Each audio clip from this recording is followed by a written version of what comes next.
Conder, que é a Companhia de Desenvolvimento Urbano do Estado da Bahia, vai realizar a primeira obra do novo PAC aqui no estado. Um investimento que beira os 80 milhões de reais na macro e microdrenagem das bacias do Bonfim, Massaranduba e Boa Viagem, que promete acabar com os alagamentos ali na região da península de Itapajipe, o que deve beneficiar milhares de famílias da região que convivem há décadas com esse problema. A Conder, só para se ter uma ideia, é responsável pela execução de mais da metade do orçamento do Estado para investimentos em obras de infraestrutura.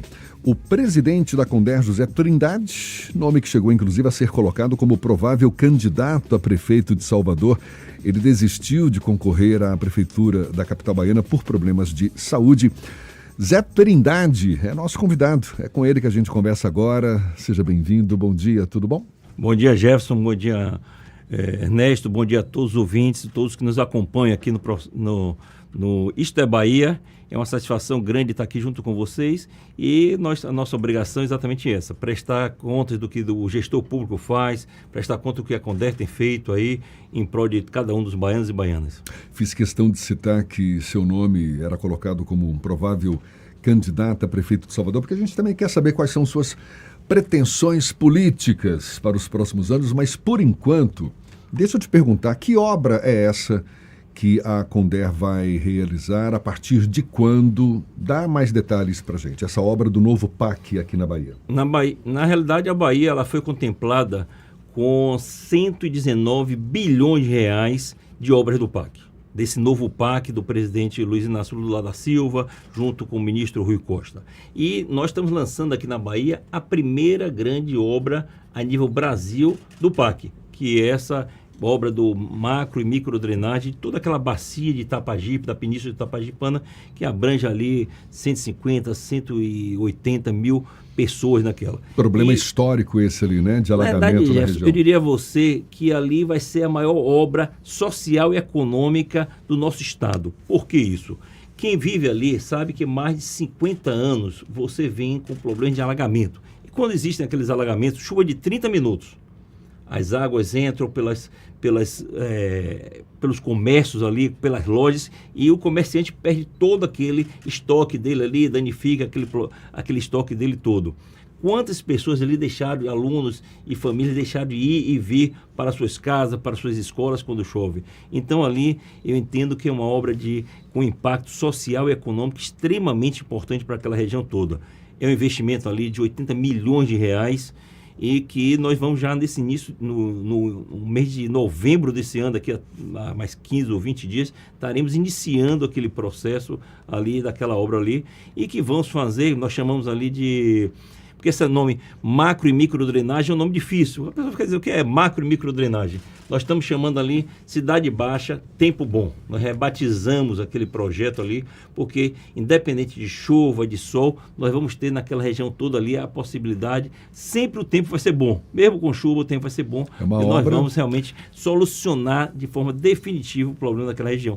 Que pega ali Uruguai, Jardim Cruzeiro, Mares, Caminho de Areia. Então, toda aquela região ali vai ser contemplada com essa obra, e vai ser uma obra que nós vamos pegar, vamos fazer urbanização, cobertura de canais, nós chamamos de parque linear, que é você criar vias de ciclovia, para o cara fazer o Cooper dele, parque. Tem uma requalificação urbana total junto com naquela a região ali, né? Nós tivemos há 15 dias atrás um grande encontro com vários moradores daquela região, e que nós vamos fazer aquela obra em conjunto com a população. Vamos botar lá nosso escritório, um escritório social nosso, que vai conversar com cada pessoa daquela ali. Na reunião que nós tivemos, as pessoas disseram, e meu lava-jato que fica em cima, próximo do canal, e tinha uma senhora que disse, meu brechó, que eu tenho uma lojinha ali, ela vai ser relocada temporariamente. Nós vamos fazer a obra. Vai ter desapropriação também, Trindade? Nós temos ali previstos hoje 25 imóveis aproximadamente para desapropriar, que contempla mais ou menos 50 famílias. Tem alguns imóveis que tem 2, 3 pessoas, um prédiozinho que seja. 50 famílias serão, nesse primeiro momento, levado para o aluguel social, ou a gente vai buscar um novo imóvel para essas pessoas. Então, a função desse escritório é exatamente fazer a gestão dos impactos da obra enquanto ela estiver sendo executada. Compartilhando, nós inclusive vamos contratar pessoas da região para que possam reverberar, possam multiplicar o que está sendo feito ali na obra. Nós vamos fazer visitas à obra, a população, porque uma obra dessa de drenagem, ela tem um impacto muito grande. Você tem que fazer buracos, tem lugares que o carro passa hoje, vai passar um período sem passar. Transtornar o trânsito ali um tempo razoável, né? Qual é a expectativa de duração da obra? A obra como todo ele leva 30 meses, Ernesto. Mas nós vamos fazer por etapas ali para minimizar esse impacto ali desse transtorno na população. Agora, pedimos muito claramente, eu volto aqui a pedir, a população entender que vai ter um transtorno.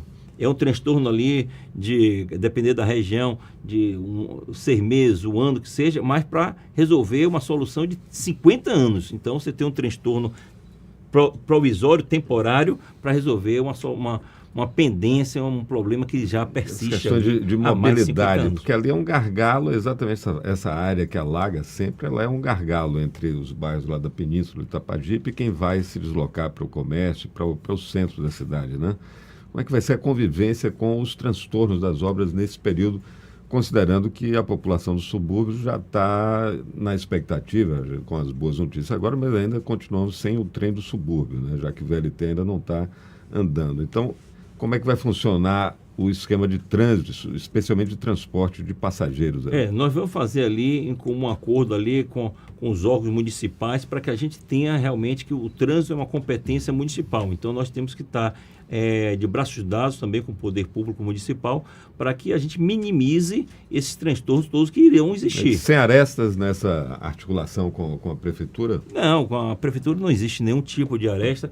Nós temos uma relação institucional muito boa. Claro que cada um tem sua preferência partidária, política, mas quando a gente vê o benefício que seja da população, nós temos que estar de braços dados. A gente está falando dessa obra na Cidade Baixa, de micro e macro drenagem, que você está batizando aí de Cidade Baixa Tempo Bom, recursos do PAC. Agora, existe possibilidade de recursos do PAC serem utilizados em outras obras que já estão em andamento também? Eu vejo aqui que tem muitas obras nas encostas, não é, sendo feitas aqui na capital? Nós estamos cadastrando, já fizemos uma interferência junto ao Ministério das Cidades e estamos trabalhando para colocar mais 118 obras de encostas em Salvador no PAC.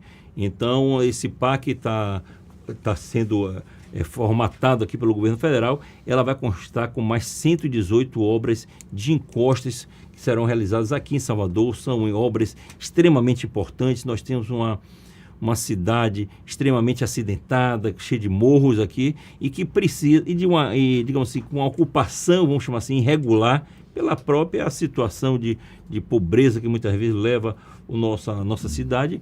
Então, essas encostas são para salvar vidas humanas. Nós já realizamos hoje mais de 130 encostas em Salvador. Isso contempla alguma coisa como 300 mil pessoas hoje estão sendo beneficiadas pelas essas encostas que já foram realizadas pelo governo do estado da Bahia. Que esse, na realidade, Jefferson, é o maior programa de encostas do país, está sendo realizado na Bahia. E muitas vezes as pessoas não se atentam, porque aquelas encostas, elas são executadas essas obras, e que quem passa muitas vezes na via principal de uma determinada localidade não vê essas encostas, mas quem vive lá naquela baixada, naquele canto lá, vê da importância que essas encostas. São encostas que tem encostas dessas que já teve investimento de mais de 20 milhões de reais. Trindade, vamos falar de política? Vamos falar de política. Quero saber quais são suas pretensões. Seu nome é um nome de confiança do ministro Rui Costa, não é? Conselheiro do governo Jerônimo, está à frente da Conder, empresa aí super importante na execução do orçamento do Estado. Mais da metade do orçamento do Estado fica nas mãos da Conder. E seu nome foi cogitado para a Prefeitura de Salvador, para a disputa nas eleições do ano que vem, acabou desistindo. O que você tem na mira aí pela frente? Por que essa desistência? Foi questão de saúde mesmo, é? Na realidade, eu tenho que agradecer sempre a confiança do ministro Rui Costa, quando me chamou para comandar a Condec, como você colocou aí, é uma das maiores empresas do governo do estado da Bahia. Foi ratificado meu nome pelo governador Jerônimo Rodrigues, mas muito mais do que a confiança, esse voto de confiança que eles nos deram, é o reconhecimento pelo trabalho que a Condé vem fazendo. Na realidade, eu na frente da Condé, junto com toda a equipe da Condé, nós temos feito um trabalho que elevou o patamar da Condé hoje a uma das maiores empresas do governo do estado da Bahia. E sempre quando, digamos assim, eu retirei, vamos chamar assim, essa minha pré-candidatura a prefeito de Salvador, eu deixei muito claro naquele momento que meu foco de trabalho não é por ser candidato. Meu foco é sempre estar trabalhando e continuarei trabalhando por cada um dos municípios, dos 417 municípios que tem no estado da Bahia. Então, não preciso ser candidato para continuar trabalhando. Então, nosso foco tem sido o trabalho, e esse trabalho vem continuando a cada momento, a cada obra que nós fazemos, a cada intervenção que nós fazemos, e sempre, Jefferson, com a preocupação que nossa preocupação não é só o valor investido de cada intervenção, é o que aquela intervenção, aquela obra pode transformar a vida das pessoas. Então, muitas vezes você faz uma obra pequena, vamos chamar teoricamente pequena, de recursos menores, como uma escadaria, mas aquilo ali transforma a vida, liga muitas vezes lugares que as pessoas não transitariam, Ernesto. Ou seja, você acaba levando a qualidade de vida para as pessoas. Então, independente do valor investido, é a qualidade do investimento que nós fazemos. Mas vamos voltar ali para a política aqui, que Jefferson abriu a...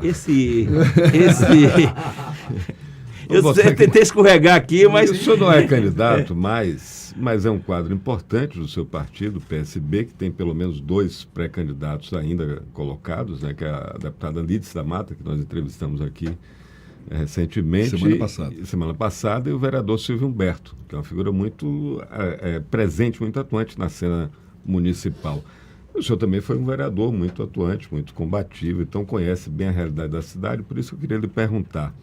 Se fala muito sobre o tempo, sobre o ritmo das discussões na base do governo, etc. Sobre o tempo, e com a sua percepção de ex-vereador, de alguém que chegou a se colocar à disposição para ser candidato, e considerando a boa posição que o prefeito Bruno Reis tem hoje, está bem avaliado, está bem na fita, etc. Nós estamos num tempo em que a base governista tem condição de construir uma candidatura competitiva para disputar com o prefeito que já sai na vantagem, óbvio, de candidatura à reeleição? Eu acho que muitas vezes as pessoas, nós políticos, vocês da imprensa, ficam muitas vezes ansiosos em nomes. O que eu entendo, e o governador Jerônimo tem essa sensibilidade, é de trabalhar e definir... Mas não é a gente que fica ansioso em nomes, não. O que a gente ouviu de pretendentes, ou futuros pretendentes, quem sabe, não sei, reclamando dessa falta de definição, não foi a gente que está cobrando, não. Mas... O MDB fala de uma novela que está enfadonha, outros aliados também muitas vezes as novelas vão e voltam. Você tem uma televisão, também, você tem que fala assim, vale a pena ver de novo, né? Então tem novelas que vão e voltam aí, isso é normal. O que a gente tem que ver, Ernesto, é projetos. O que a gente tem que fazer é uma comparação desse projeto político que está no estado da Bahia há 16 anos e meio, quase 17 agora, ao final esse ano agora, com o projeto que está aí na prefeitura há 10, 12 anos. E ver realmente qual é a diferença desses projetos. Salvador, nós muitas vezes entendemos e olhamos Salvador como 2 cidades. Aquela cidade da periferia que não está sendo tratada e a cidade da festa, que já se fala em show da virada, festa de não sei quantos dias de festa em Salvador, etc. Então, são 2 Salvadores diferentes. E um projeto político que está aí, que começou com o então governador Jacques Wagner, depois passou pelos 8 anos do governador Rui Costa e agora com Jerônimo, que é um projeto que cuida de pessoas, que olham e tem essa preocupação, esse olhar, essa sensibilidade de cuidar de pessoas. Como eu disse aqui anteriormente, não interessa muitas vezes, não é que não interessa. O importante muitas vezes não é o investimento, mas a qualidade, o retorno que aquilo vai trazer para a vida das pessoas.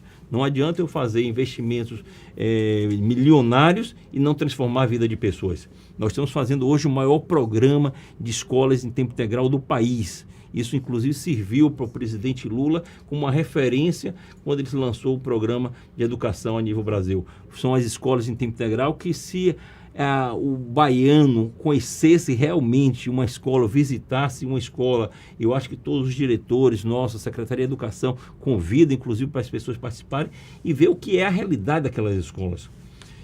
Grande parte da nossa população, grande maioria da população nunca teve a oportunidade de estudar em uma escola. Escolas com salas climatizadas, com laboratórios, com um teatro para 200 pessoas climatizado, com som, com acústica, com tudo. Restaurante lá, ou seja, você vai dar alimentação na chegada, meio-dia com carne, arroz, feijão, com tudo. Ou seja, é você transformar realmente as pessoas e tirar aqueles jovens adolescentes que muitas vezes são cooptados pelo outro lado da rua, pelo crime, pela marginalidade, e hoje vão ter a oportunidade de estudar em uma escola dessa, que em um período você tem a parte pedagógica, e em um segundo período você tem a prática de cultura, no teatro, de esporte, com piscina, com campo de futebol, com grama sintética, pista de atletismo, quadra poliesportiva coberta, ou seja, é o governo dando aos jovens e adolescentes toda uma oportunidade de transformar a vida das pessoas. Então, é essa comparação de projetos que nós temos que fazer. Trindade, depois o nome vem. Para a gente encerrar,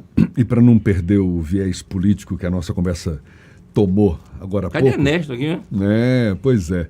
Essa sua atuação hoje, politicamente falando, inclui a sua participação nas discussões dessa articulação política em torno da definição do nome para a disputa da Prefeitura de Salvador, nome com o apoio da base do governo, porque o governador Jerônimo já definiu aí o nome de Geraldo Júnior como sendo o nome do grupo, mas parece que tem partidos que ainda pleiteiam essa condição. Como é que foi a sua participação nessa articulação? Como é que você está vendo isso? Eu vejo que todos os nomes que foram colocados aí são nomes legítimos, são nomes de deputados, deputadas, nome de nosso caso, dentro do nosso partido, da própria presidente Lícia Mata, que é uma pessoa que tem uma história dentro do processo da política baiana, do Silvio Humberto e de tantos outros. Então todos os nomes são legítimos.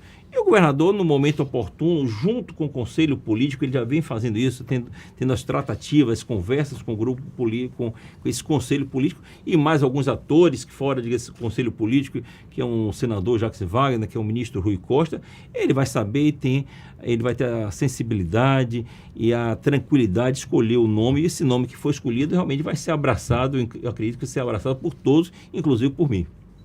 Tá certo. José Trindade, presidente da Conder, conversando conosco. Muito obrigado. Sucesso aí nessas empreitadas e até uma próxima. Bom dia. Eu que agradeço. Bom dia a todos que nos acompanham. Maravilha. Agora são 7h52 na Tarde FM.